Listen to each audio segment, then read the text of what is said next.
संध्या की बुआ जो कि दिल्ली में रहती थी, वो उसके लिए एक अच्छे घर का रिश्ता लेकर आई थी। देखो भैया, मेरी इतनी जान पहचान तो नहीं है लड़के वालों से, पर इतना जानती हूँ अड़ोस पड़ोस में कहीं पूछोगे तो लोग अच्छा घर ही बताएंगे। ठीक है सुमन, अगर तुम कहती हो तो लड़के वालों को एक बार बुला लेते हैं। अब संध्या भी लड़के को देख लेगी। संध्या की बुआ लड़के वालों से अपने तरीके से बात कर लेती है और कुछ दिनों बाद संध्या की शादी विपुल नाम के लड़के से हो जाती है। पता नहीं इस काम वाली को छुट्टी लेकर गाँव अभी जाना था। उसे पता था शादी वाला घर है, नई नवेली दुल्हन आएगी तो घर में 100 काम होंगे, फिर भी बिना बताए गाँव निकल गई।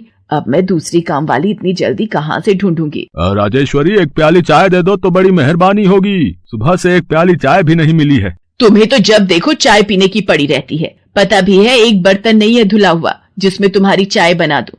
ढेरों बर्तन रसोई में पड़े हैं झूठे।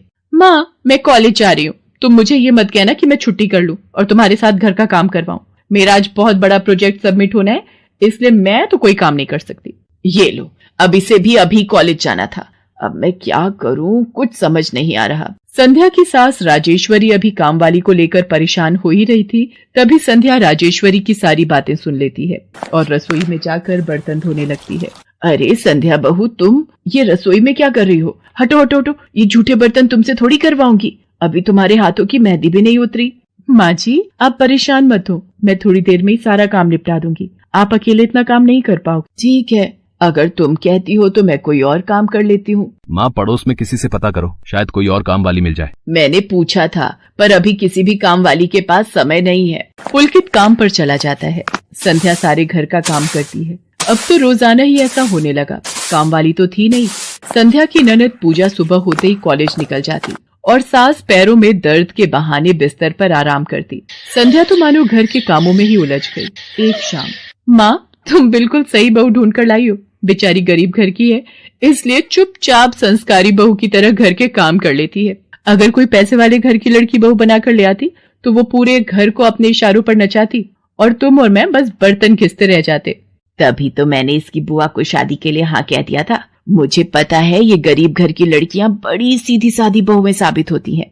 अब काम वाली गांव भाग गई। सोच ये ना होती तो कौन काम करता। राजेश्वरी, तुम दोनों माँ बेटी को तो संध्या बहू का शुक्रगुजार होना चाहिए। बेचारी ने आते से ही पूरा घर संभाल लिया। ऐसे ही दिन बीत रहे थे।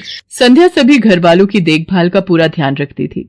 एक दिन, क्या हुआ पुलकित बेटा, तुम इतने परेशान क्यों हो? और आज तुम ऑफिस भी नहीं गए? पापा, मेरी नौकरी छूट गई है। कंपनी घाटे में चल रही थी, इसलिए उन्होंने मेरे जैसे बहुत से वर्कर्स को अचानक निकाल दिया। दिमाग खराब हो रहा है, गाड़ी की किश्त भरनी है, घर का लोन भी पूरा नहीं हुआ है। घर का खर्चा अब सब कुछ कैसे होगा, कुछ समझ में नहीं आ रहा है। पुलकित बेटा, चिंता मत कर, अब कोई ना कोई रास्ता निकल आएगा। ज्यादा होगा तो कुछ दिनों के लिए मैं कोई काम कर लूंगा। पापा, मेरे होते हुए आप काम नहीं करोगे, मैं कुछ सोचता हूँ। पुलकित दूसरी नौकरी को लेकर परेशान था। उसे कोई काम नहीं मिल रहा था। घर में पैसों की तंगी भी शुरू हो गई। पुलकित ने अपनी गाड़ी बेच दी। घर के लोन को लेकर वो परेशान था। 15,000 रुपए की किश्त उसे भरनी थी। तभी, भैया, मेरे कॉलेज की फीस इस बार बहुत लेट हो गई है। मेरा आखिरी साल है, अगले महीने की 5 तारीख तक 12,000 रुपए फीस के भरने हैं। मैं कुछ इंतजाम करता हूँ। ऐसे खाली हाथ पर हाथ रखकर मैं नहीं बैठ सकती, मुझे कुछ सोचना होगा। पता नहीं, हो सकता है किरण ने बात कर ली होगी, पूछती हूँ। हेलो किरण, मैं संध्या बोल रही हूँ। तूने बात की फिर? पार्लर में जगह खाली है क्या? हाँ, मैंने बात कर ली है। 12,000 रुपए महीना देंगी रविता मैम। बोल, तू हाँ बोलती है तो मैं बात कर लेती हूँ। ठीक है, तू हाँ बोल दे, कम से कम कुछ तो पैसे आ जाएंगे। संध्या पुलकित से पार्लर में मेहंदी लगाने की नौकरी की बात करती है। पहले तो वो मना करता है, पर संध्या उसे समझाती है। पुलकित, मैं जानती हूँ आप परेशानी के दौर से गुजर रहे हो। मैंने आपसे शादी के बाद हर सुख दुख में साथ निभाने का वादा किया था, और आप परेशान मत हो। मैं घर और बाहर दोनों का काम एक साथ संभाल लूंगी। ठीक है संध्या, तुम कल से पार्लर में नौकरी के लिए जा सकती हो। अगले दिन से संध्या सारे घर के काम के साथ साथ पार्लर भी जाती और वहां पर पूरा दिन मेहंदी लगाने का काम करती और शाम के वक्त घर आती। संध्या बहुत मेहनत कर रही थी ताकि वो अपने परिवार की मदद कर सके। संध्या बहुत सुंदर मेहंदी लगाती थी। ये बात उसकी सास को तब पता चली जब उसने पार्लर में काम करना शुरू किया।